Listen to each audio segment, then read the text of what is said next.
I bet Carolyn lets them know who she's talking to too. So Carolyn and I have known each other for a really long time, and we've done some work in the past trying to make things accessible. We worked for the Detroit Jazz Festival, which was in downtown Detroit and was being set up in what turned out to be a very inaccessible location. And they had good ideas and some money, and they hired us, and we made it better. We didn't make it perfect, but I think we made some progress. And so that's sort of where Carolyn and I come from, and why I invited her here, because I knew she knew her stuff. Right. So take it, Carolyn. Okay, well, hello everybody. I'm Carolyn Growie, and I am currently the Executive Director of the Center for Independent Living in Northwest Florida.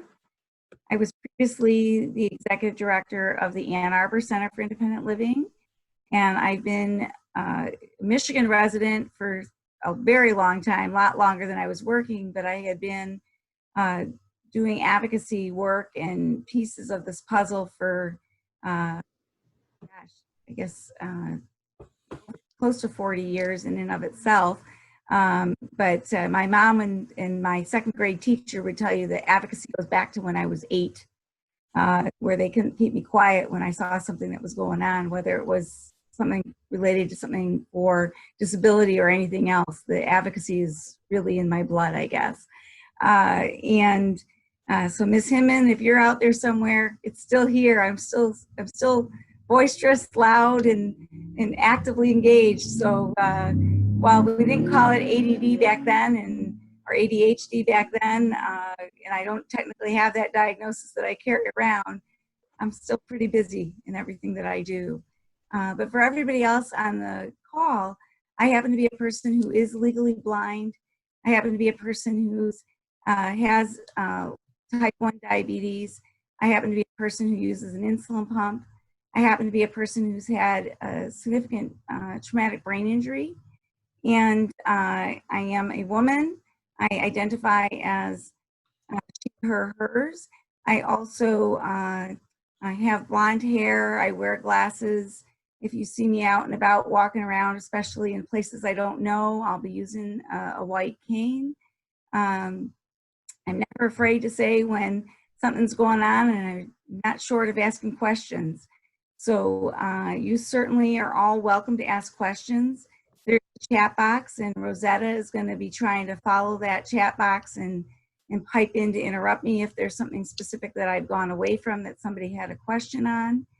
And certainly I'm open to all kinds of questions. I'm going to be talking today about ADA is everyday, what's in your toolbox. I'm going to be talking about some ways to think about tools that are not necessarily measuring instruments, but things that you could use as measuring instruments. I'm also going to be talking about how do we get over different kinds of things of attitudinal barriers, which we all know is the biggest barrier that exists besides the physical barriers that could be places. How do we be accepted? How do we interact? And how do we make change happen? And even things that we can think about for things during this pandemic, ways that we can advocate for ourselves wider than just the physical environment. And so I greatly appreciate Susan inviting me to do a presentation and talk about what makes a difference for me and for others. And I really do believe, while I'm a strong advocate for lots of individuals, no matter what the disability may be, or matter what the issues that somebody encounters might be, I don't know everything.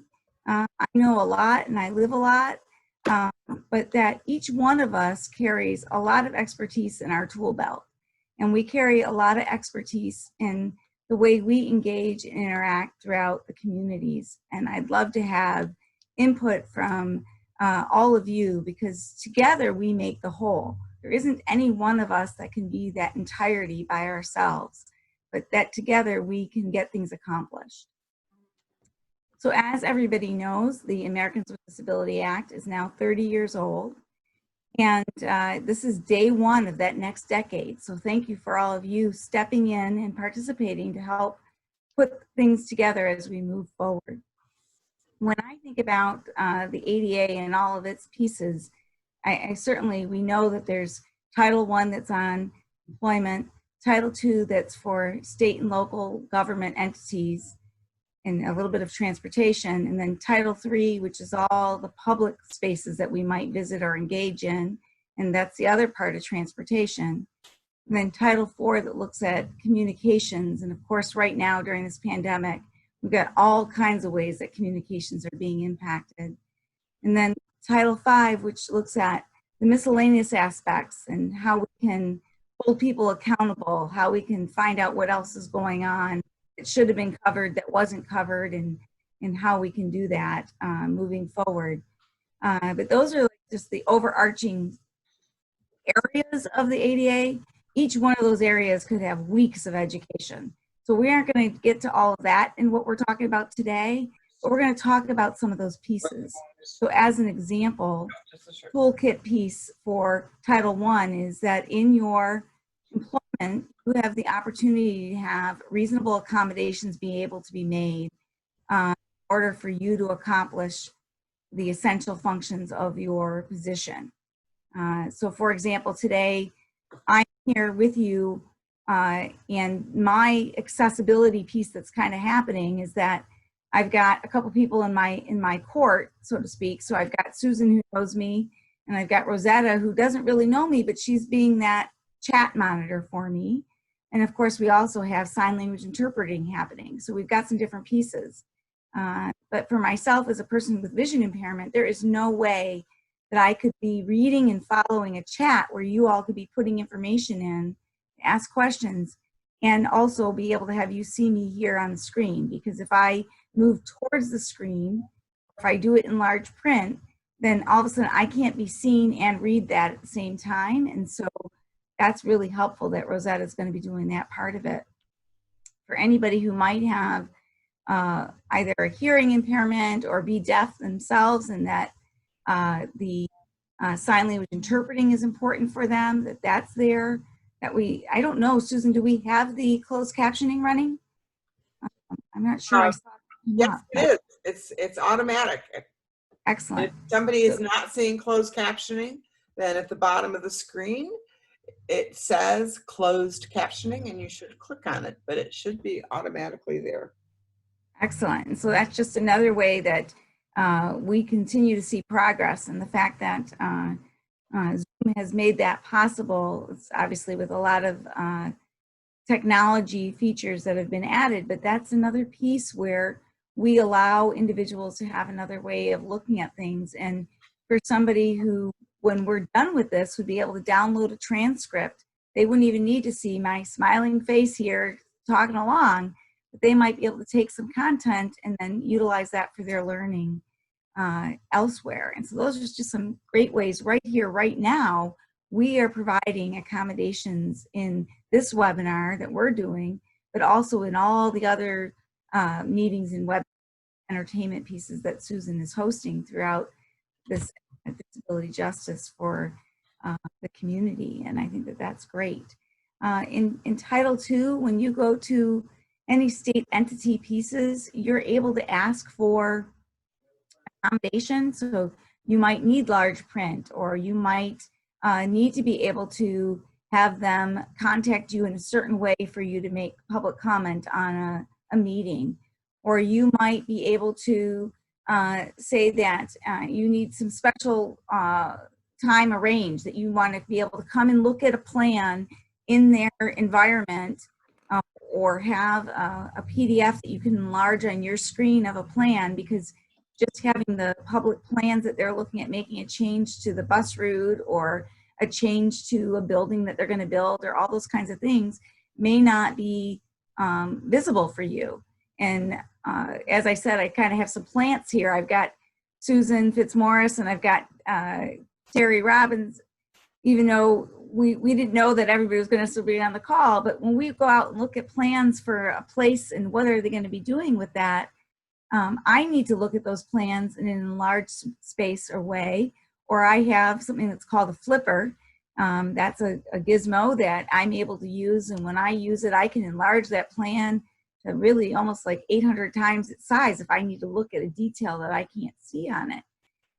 So that's an example of a very, it's not even the most recent kind, but a more recent kind of enlarger that exists. On my desk in the office, I have a CCTV, and I'm able to put things under that and enlarge things there. So people have different kinds of devices that they might use to bring information up.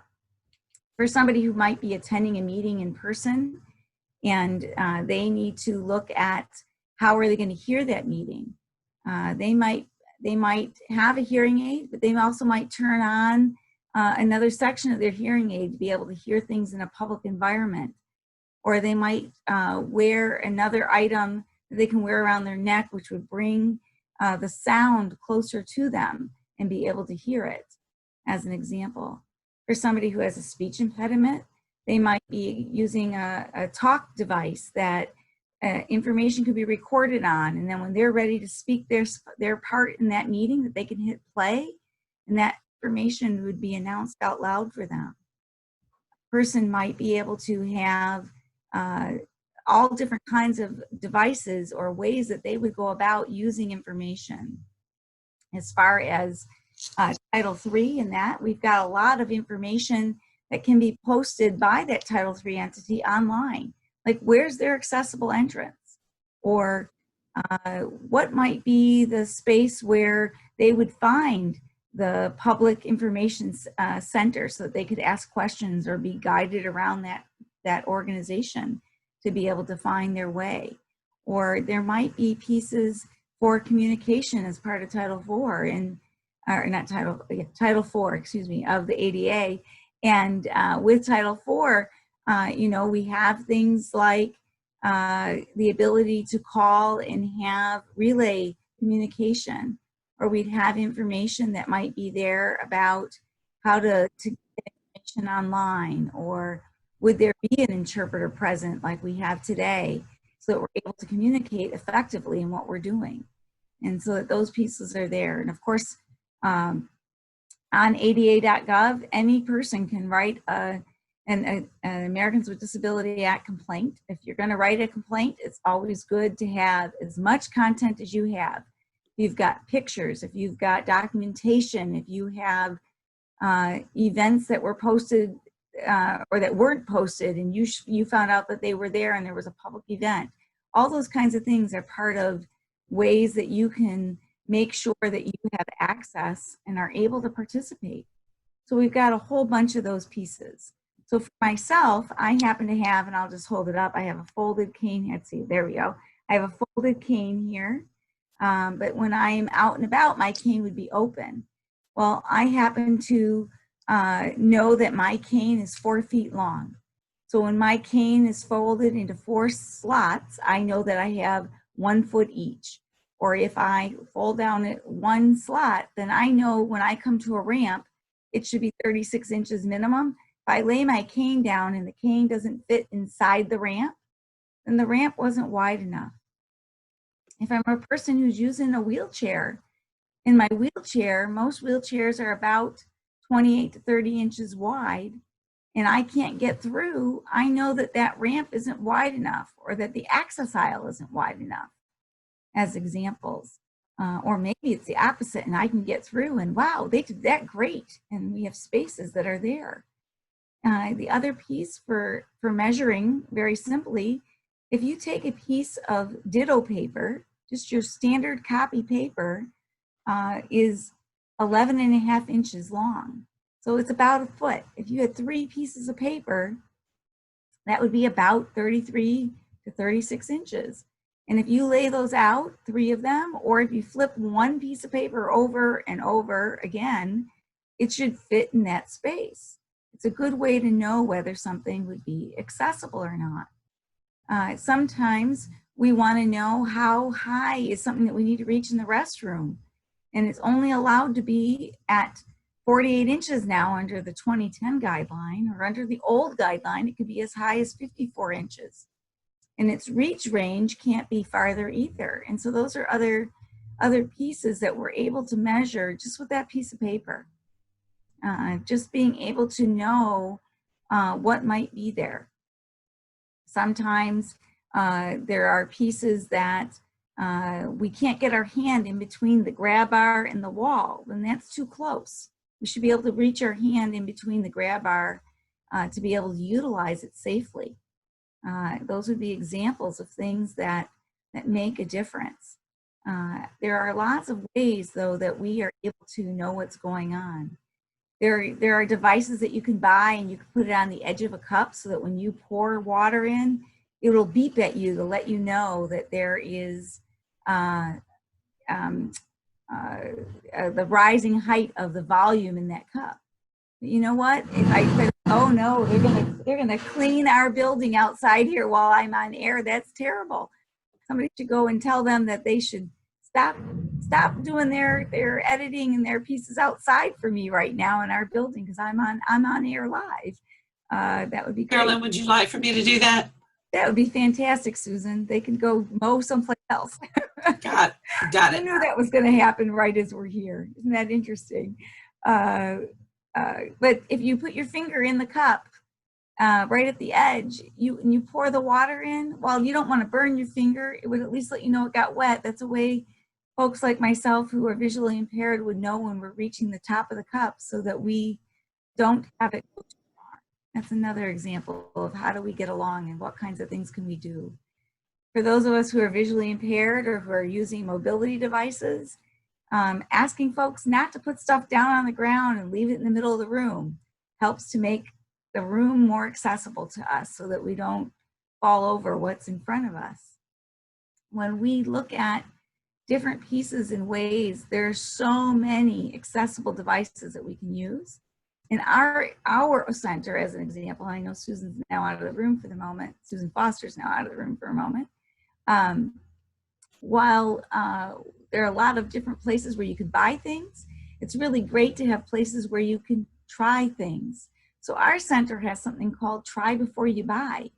So we have the opportunity that people can borrow the use of items for up to 2 weeks and be able to see if that device works for them before they invest in getting that device. So there's different pieces like that. Maybe I'll stop for just a second and ask Rosetta, do we have questions that have come in on chat so far?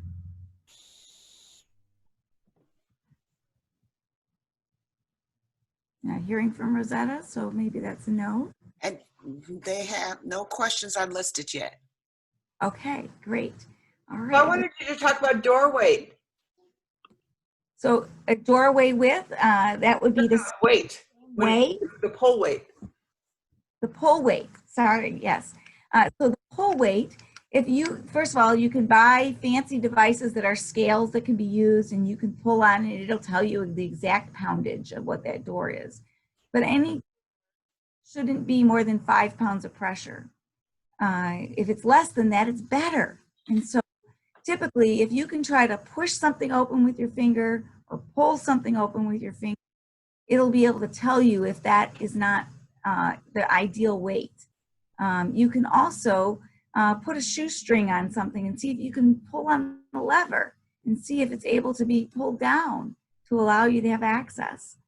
There are different kinds of ways that you can do that. So there's a scale that you can buy, and that scale piece will tell you the exact amount.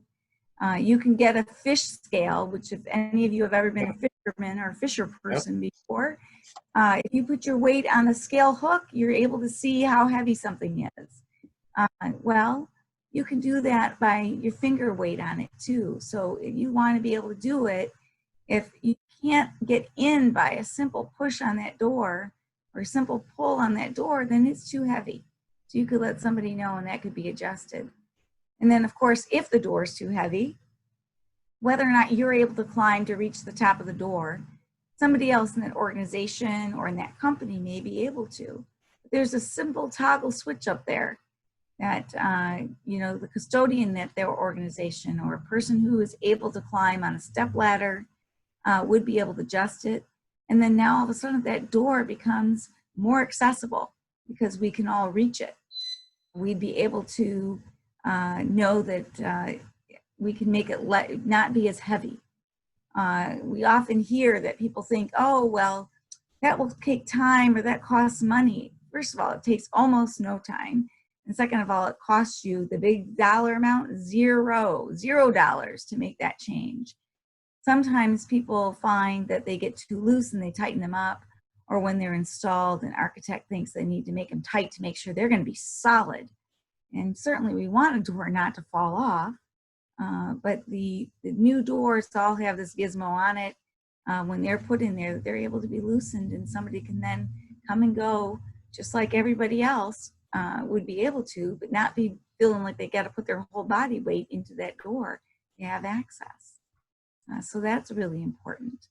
When we think about being able to have large print, the legal limit of large print is a number that doesn't meet most of our needs, but if you print stuff in 14 font, then you are meeting the guideline that's permitted.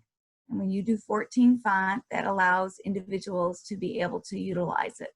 Now for myself, as an example, I need much larger font than that. To read something that I'm holding in front of me, I need 20 print font to read it easily.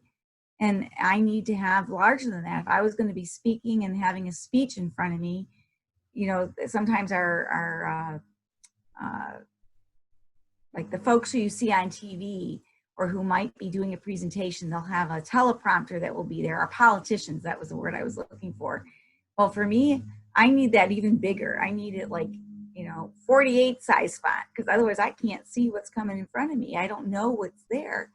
But if with that print being larger, I can see it. So for myself, what I have done is I will print something with a very narrow viewpoint, or if I was going to run a second screen on my computer or on the television prompter, things like that, I would have it there and I would be able to go through the print as it was going to go, supposed to be scrolling up. And I just hit my down arrow once at a time and it comes up in larger print and I would be able to see what's there. And that way I'd be able to follow what would need to be going along in the process. And by doing that, it allows me to not feel like a piece of paper and look at it like this. I would be able to know that. I think I might have just heard somebody trying to say something. That information would be available to more individuals than just the one individual who was asking the question today. Was there anything that somebody else has a comment or question on from what was just shared? Yes, there is a question. Can you hear me? Yes, I can, Rosetta. Okay. There is a question that is private, and the person is wondering what accommodations are required in hospitals or institutions, if there is any difference, and most effective way to file a complaint in those environments. Really appreciate the information so far. Okay, great. So again, being able to, when you're, let's say that you're in the hospital, we'll start with it in that setting. Every hospital has its own patient communications officer. They may not call it that, and you can ask, it's the person that's supposed to operate between the patients and the professionals that are giving the health care. Remember, every time that you're in a medical setting, you are that hospital's expert witness for yourself. And why are you the expert witness? Because you're the only person that's with you all 365 days a year. Only you can know what's going to work for you. That's not something that everybody else can determine. And so you become that expert panelist, so to speak, on it. And you should always be asked before something's done for you, what's going to work for you most effectively. And you have the right to share that with the hospital, with the provider. How is this going to work effectively for me? Or how doesn't it work effectively for me, and why I need their assistance in trying to figure out a better answer. And when we look at that better answer, sometimes that can lead to the next time that we need something that somebody already knows it. Maybe it's that we need to communicate via text messaging, or maybe we need to be able to have them make sure that they show me something more than once. Or maybe it means that I need them to slow down. Like if they show it to me in a slower process, and by taking their time, I may be able to get more information from them in that way.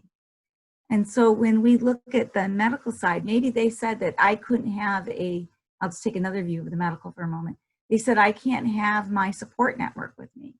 Well, we already know that's been publicized all over that yes, you can. And so you can voice that.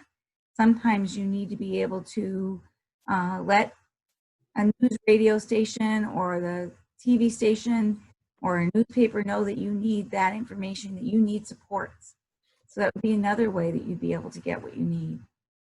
Being able to know that you have the right to have your rights met before they proceed is another piece that's important. Being able to reschedule your appointment because they didn't meet what you needed. So, but at the same time, if it was an emergency, and let's say you were a person who needed the interpreter and they didn't have an interpreter, well, there are ways that they can get a interpreter to be available, so you can have a video interpreter that would be coming over the environment for you, so that that can be shared information for you to have accurate content. As you can imagine, if you're a person who needed to take medicine and you thought you heard somebody said that you should take it 3 times a day, and when they were saying that you should take it 3 times a week, that could be deadly. They need to make sure that they give you information accurately. Or it could be the opposite. Maybe you're supposed to take it 3 times a day, but what you heard them say was 3 times a week. Then you wouldn't be getting it often enough. And so that's really important. If you're a person with low vision and you're given something like every medication bottle and it's in this tiny, tiny print that none of us can read, then you need to make sure that you know, how is that bottle going to be marked? Is it going to be marked in Braille? Is it going to be marked with 1 letter to represent that particular medication? Is it going to be that you get the content in large print from that particular provider? You know, if you were going to be having physical therapy and you need to know how to do what they're asking you to do at home, and they hand you something in small print, or they speak too fast that you couldn't understand them, or that they turned their head when they were talking to you, but you could have lip read with them, even if you didn't have the interpreter there. You need to let them know. It's important for them to hear what you have to say and share what it would be. When you are going to be working from entity to entity and something isn't in front of you in the manner of which you need it, having that ability to voice it, to show it, to wave your hand, to say, maybe it's that you have it on a card and it says, I have disability rights and I need this handled in a different manner. Those would all be different ways to be able to share what's going on for you. And so I do think it's... Carolyn, when it gets to the point when nobody's listening to you and you need to make a complaint, So how do you get the ball rolling on that? Yeah. So if it gets to the point that nobody's listening to you, again, being able to access your local Center for Independent Living will have their advocates that will be there, and they might be able to help make a phone call. They might be able to, if it's a systemic issue, help to address how that particular hospital is handling things and try to ask for it to be different. You again are able to write an ADA complaint that can be sent federally that is not fast, but you can certainly submit it. You can also submit those to your local hospitals or your local state and federal organizations, because when we start to make these complaints and our information is now known that there's an issue, we can help to speed that federal level's ball moving a little bit faster. It doesn't make it go rolling down the hill in an instant, but these are all parts of the puzzle that we can help to be adding to that process moving forward. It is not a perfect system. I wish the world was perfect. You know, one of the things that we know is that our ADA is 30 years old, and we've made a lot of progress, and thank you for all the folks who started that for us 30 years ago. And thank you for everybody who along the way has been advocating or trying to work things through to move that needle. But we still have a long ways to go. And being able to share what works for us, what doesn't work for us, is certainly a start of that tipping point. And then being able to help hold them to the guardrail, so to speak, to say, hey, I still need more. I need to know that you're going to be here for me, and together we can help move those pieces forward. It changes all the time. People in those organizations will change. The people who are most knowledgeable will change.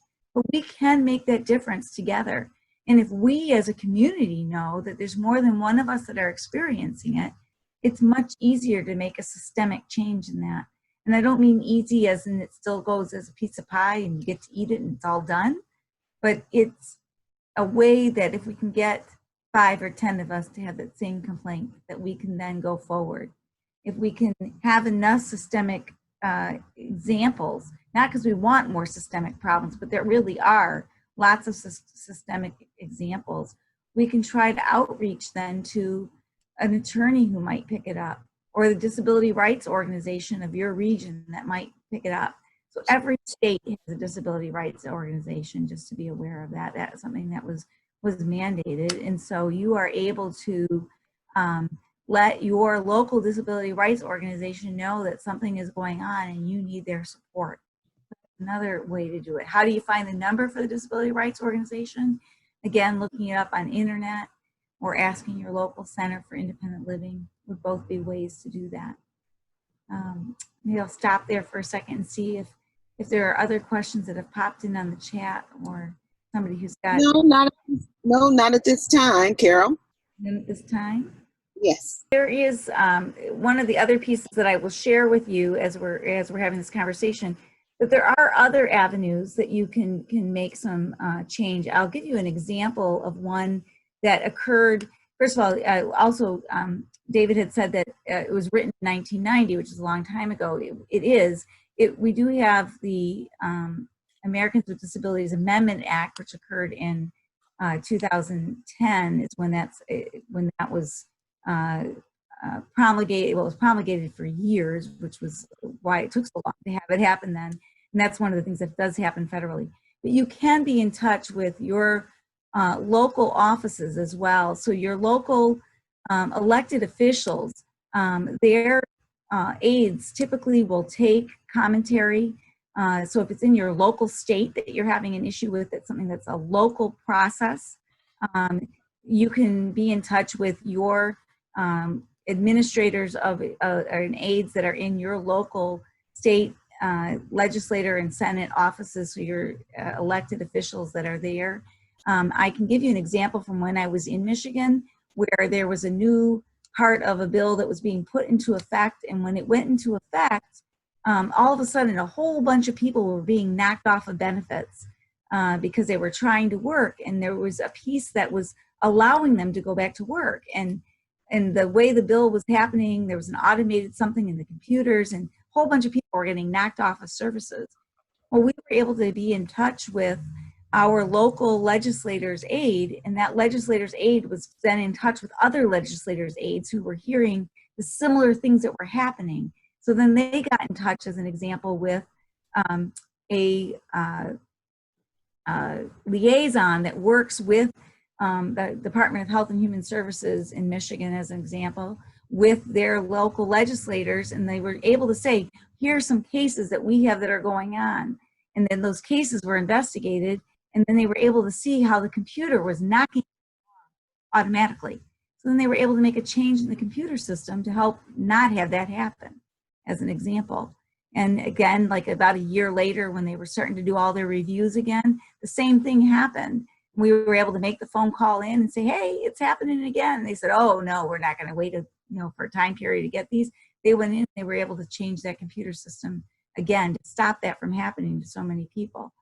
So there are pieces to the puzzle that can happen, but definitely getting in touch with your local legislator is a really important part of that. The piece is that we can't just turn everything inside out in an instant. I wish we could. But we've seen changes that happened out at parks. We've seen changes that have been able to happen out in public commentary. We've seen changes in schools. Schools aren't part of elementary, K-12, and high school are not part of the ADA per se. They're part of the ADA for any public visitor who would come to them, but there's a different act that is what is responsible for a person's needs there, which is the Individual with Disability Education Act. And certainly people being able to be strong advocates for themselves and their families at their IEPs, making sure that they ask for the things that they need to be included in their individual education plan for the year. If something's not working during the year, you ask for another plan. And within 10 days, they're supposed to have another conversation with you about that, about why isn't that goal able to be met? What's going on there that we can help change and improve and move forward? There are lots of pieces to the process which could go on beyond this call. And certainly Susan's able to take some content that might come in email. She can send emails to myself or send emails to some of the folks that are on the call. We have the ability to provide different supports through our centers. We certainly want to see that happen. On our IEPs, there are certain timelines and guidelines that are set up that are federal mandates, and your local school system should be following them. And if they're not, you can file a complaint. And as an example for Michigan, again, your local Michigan school system should be following. Then, but your local civil rights piece for that is actually in Ohio, for where you file your federal complaint for an IEP that is having a problem. And you fill it out online or in person, or in your phone calls to try to get it set up. Sometimes we're able to get those things to move faster just by a Center for Independent Living showing up at that IEP. Now, of course, a Center for Independent Living and a disability rights organization can't come to every single IEP because we wouldn't be able to be there, or even federally, you know, ADA wise, if there's 61 million, people who have a complaint, they can't show up at 61 million pieces of information throughout the community that is going on.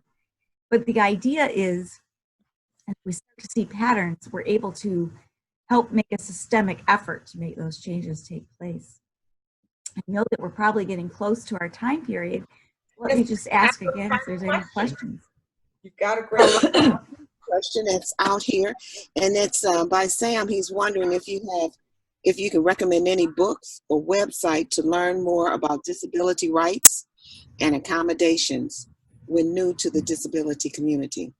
Yes, so certainly everybody can visit ada.gov, and I will also send an email to Susan later that can be something that can be posted at another time, or if anybody would like to write their email in the chat, you can write it in there privately. It'll go to Susan or the host, and they can get information back. But ada.gov is certainly a place where a lot of information is at.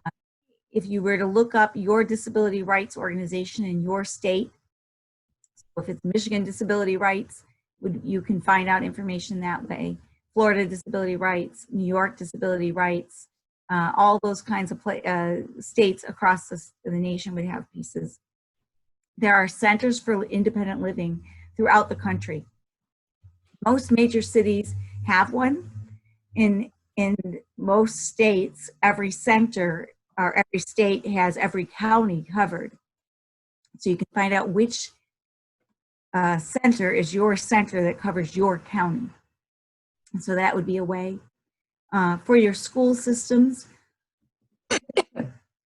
excuse me, every school district has its own place that will be able to run individual education plans for you, and where you can ask for your rights to be met. If you're a person, as I said before, and you're in a medical institution, and I don't mean medical institution because you're living there, because hopefully that's not the case. And if you are a person who's in a nursing home and you want out, a Center for Independent Living can help you to work on that as well. But when I'm talking about an institution, I'm meaning like a hospital or a healthcare facility. You can ask for, again, their rights person to get back to you, to assist you to do that. And they have usually which is their patient information officer or patient risk officer, patient compliance officer. They can come by different names, but a person should be available to you to get your information to them. When you're out in a public setting and you go to utilize the grocery store, you go to utilize the movie theater, you go to utilize XYZ, again, people have to get their people, meaning the owners of those businesses, have to have their businesses be approved by an inspector through the community. And so they would be able to tell you whether they met that regarding their inspection or not. If you find that you're having a problem, again, a lot of your local CILs can help you, your local cities can help you, your local ADA coordinators can be of service to you through your cities. If you're wanting to make a public comment at your local city council, you are able to put that information in writing to them. And if they're not meeting it, again, a Center for Independent Living or your local disability rights office would be able to help with a lot of that. I hope that was helpful to Sam, and we'll look to get you some more information as well. Because again, the list that I could give you would be a laundry list that would go from here to the ceiling and beyond of different types of places to get information. But we want to be able to help you have that toolkit at your readiness. So if you were to visit your local city and put in who is their ADA coordinator, hopefully it will pop up. Sometimes in cities it doesn't pop up. And then I would start with your public information at that city to say, who do they want me to call? You can also, in most communities, contact 211, which is your link to United Way sometimes, or link to resource information. And in being able to get that information there is another way. Again, some of your toolkits is using your piece of paper, folding your piece of paper, not folding, but flipping over your piece of paper to show your measurement is a tool. Being able to use large print, being able to see how hard you can push or pull on a door with your finger to tell you if that door is too heavy. And there's many, many more that we could cover. But this was like a beginning. And as Susan had shared before yesterday when we were all at the ADA anniversary event, there are going to be events happening every day for at least the next 63 following today, including one more this afternoon that will be happening. And hopefully your issue will be covered. And if it's not covered, or if Susan can't directly put you in touch when you've written into the chat, she can send you your email or your question to me, and I would be happy to try to find that answer for you and whomever else may have the questions. Also, I should have said too, when you leave high school, there's no longer the IDEA, there's no longer an IEP mechanism. That no longer works for you, but then the ADA becomes in effect for you. And so when you go to college, every college should have its local disability assistance office.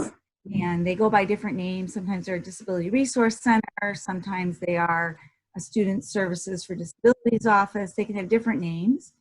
But at that local institution, they should be able to help you as well.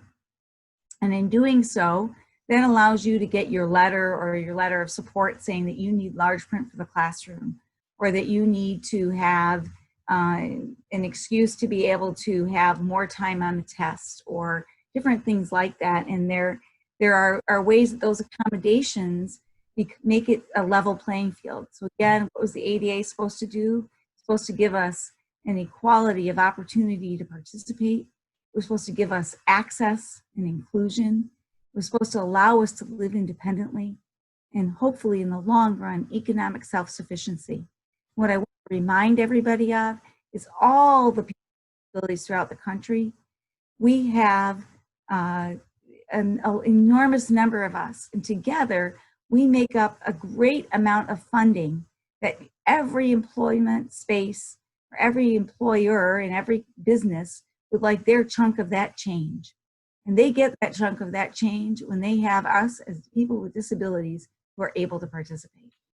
So I'd just like to take one more chance to see if we can see if there are any questions. And then, of course, I have one more comment, and I know Susan will as well. Well, there's not really a lot of questions. There's more of people sharing information, but there is one that I do want to bring up, and it's by Lauren. She says, some CILs have changed their titles to disability networks. So if you can elaborate on that a little bit.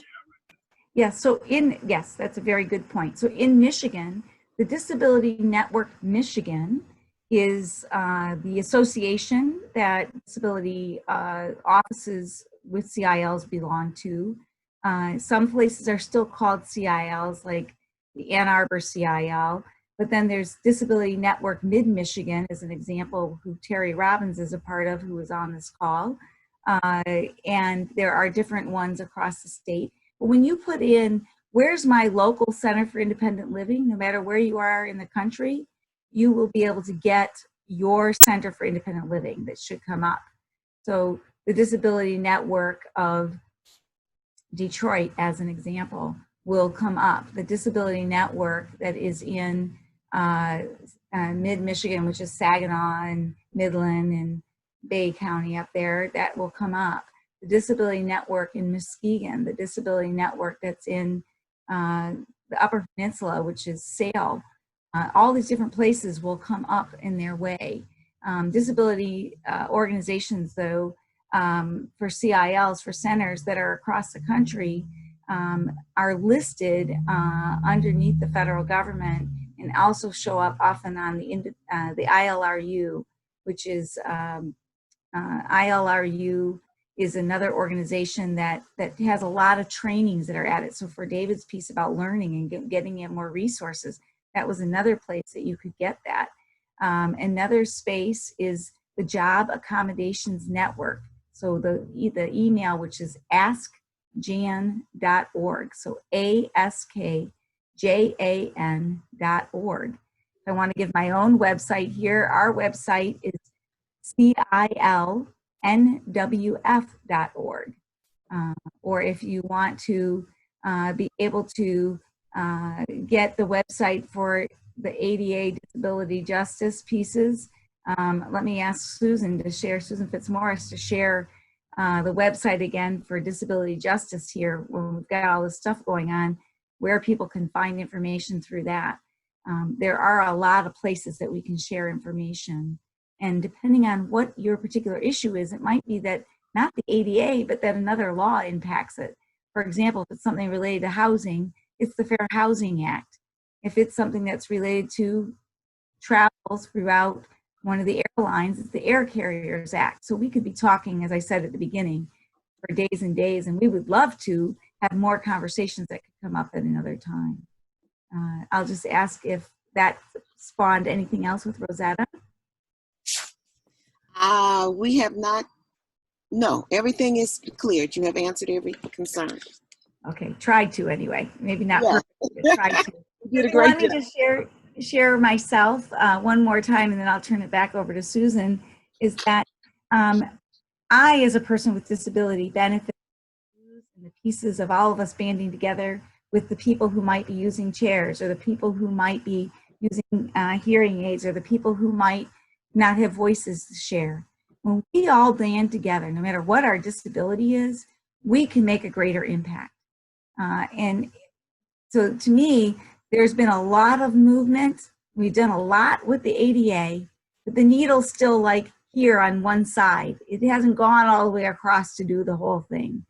We've seen a lot of progress, but we can do so much more by being together and by coming together to be strong, to be one, not be one against each other, not be one without the other.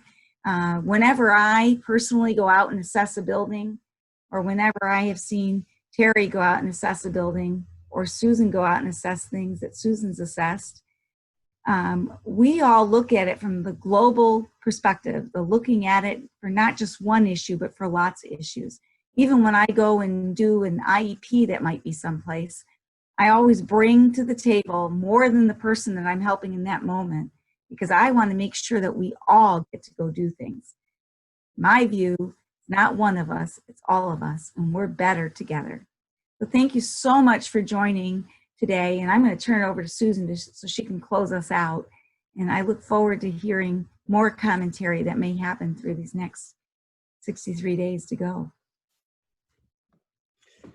Thank you, Carolyn. Am I unmuted? Yes, I guess I am. So great information. Glad you were with us. And those of you who are, actually everybody's new to this event because this is only the second session. But we do have stuff going on every day until September 27th. A lot of them are at 2 o'clock. A few are at 7 on Thursday nights, a few on the weekends. We're going to have fun on the weekends. You won't have to use your brain too much on the weekends. You're just going to enjoy. But keep in touch. If you look through what we're doing and you think we've missed something and you want to do a presentation, let me know. Or I'll see if I can find somebody that can do the presentation. Or if you just have questions, think of this as that you now have a network of people that you can communicate with. This doesn't stop at the end of this workshop.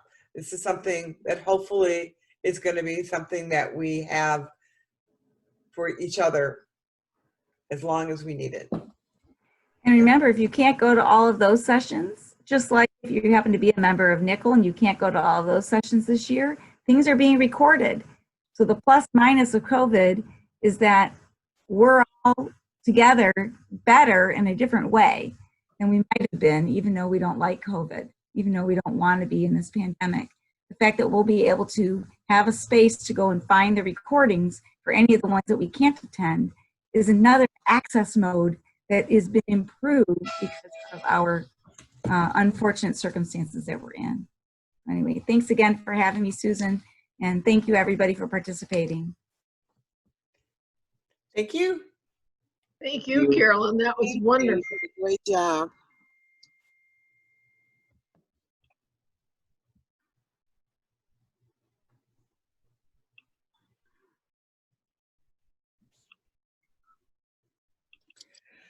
Thank you, Matthew. And I'll see you again at 1. I'm so sorry, I already now lost, or maybe Laura Frankel's still there. Is that her? No, I think she's gone. I was gonna, in my head, I was gonna say something about the arts, and I was gonna say some examples to make arts accessible, and that's exactly what VS is today. And I forgot to say it, but there's so many pieces that could be done. I mean, I had so many other things, Susan, that I could have brought up, but we kind of got pulled in a different way, but that's okay. Don't worry, that's, it's we're sitting around in the living room. So, whatever you brought up is great. I mean, it's all about sharing and exploring and. Okay, great. Well, good. Well, I hope that I was met some of the need. Absolutely. I'm Okay. so glad you're the first to start as well. Yeah, Oh, you're somebody welcome. I'm said- not sure who just said thank you, but you're welcome. Somebody said in the chat that they really enjoyed it and they're looking forward to sharing it with other people too. So that's awesome. Okay. All right. Well, great. Well, good. I'm glad that they enjoyed it and they were able to get something out. I hope I met the needs. So I am going to be on my way to my next thing that I got to do here. We've got our big ADA celebration. If any of you, I should have said that on there, want to watch it live on Facebook on Friday. We've got some more points that are being filmed today to be put in there for the premiere of the Center for Independent Living of Northwest Florida's 40th anniversary. So we were supposed to have a big gala, and now we can't have the gala, but we're trying to still get everything done that we can. So thanks so much for having me, and I'll hang up so you guys can do whatever you need to do for your piece. I didn't want to hang up too fast because I didn't want to make sure that anybody who had questions could get them answered. But thank you again. Thank you again. Bye. Thank you, Carolyn. And thank you, Rosetta. You're welcome. I was stressed here, girl. Stressed. No. You did fine. It was wonderful. Thank you for the opportunity. All right. So I guess You still got some participants on. So Yeah. I'm going to, I don't know why, but You okay. can take off. That's okay. Yes. Because I'm going to have to take off too, and so is Nick, because we got another Zoom meeting. That's what I thought. All right. Have a great day, everyone.